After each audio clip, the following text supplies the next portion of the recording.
Sot kemi përshëndosjen e parë, që janë 5 javë rresht për të rëshënjtën. Kjo është një nga shërbesat më të dashura e më të bukura të kishës. Gjithse kush që vjen e ndjen edhe në ajër gëzimin e madh që sjell pikërisht kjo shërbesë. Dhe atje ku është gëzimi, atje është Zoti, sepse atje ku është e keqja nuk ka gëzim. Ashtu siç ndodh në festën e ungjillizimit, e në përshëndosjet që bëjmë ne për të rëshënjtën, gjithmonë ndjehet në ajër një lloj gëzimi i madh. Dhe fjala që dëgohet më shumë në përshëndosjet janë pikërisht gëzou edhe gëzim. E kemi thënë disa herë që një jetë pa gëzim është një jetë e gjymtuar. Dhe gëzimi qëndron aty ku është i pranishëm Perëndia. Dhe kur themi i pranishëm Perëndia, do thot atje ku është një jetë që bëhet sipas mësimeve dhe vlerave që vijnë nga mësimi i Zotit.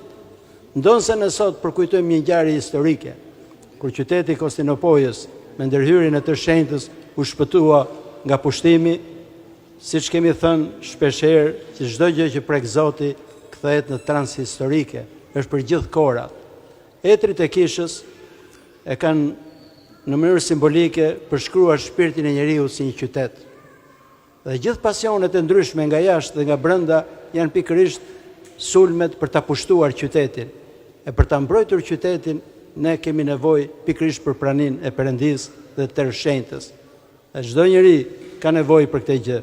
Për të ruajtur shpirtin e tij ka nevojë që t'i drejtohet dhe të rëshënjtës që ndërmjetoj pranë Perëndisë.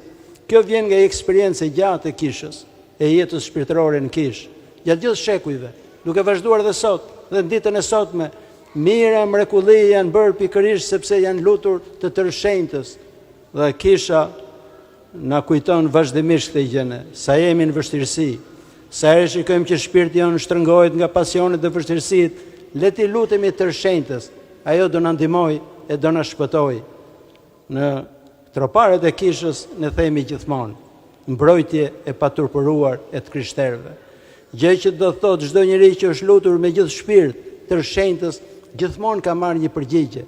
Prandaj dhe t'i lutemi të rëshënjtës, nënës së Zotit Jesu Krisht, për të mbrojtur kishën tonë, për të na mbrojtur ne e për të mbrojtur familjet tuaja.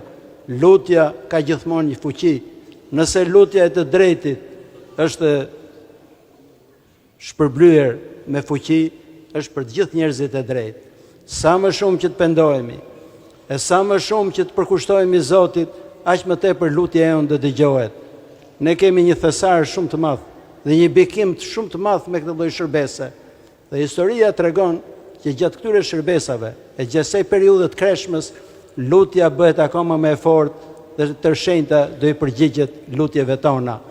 Ju uroj të gjithëve që e të rëshënjta qëndrojë një mbrojtëse për ju, për familjet tuaja dhe për fëmijët tuaj.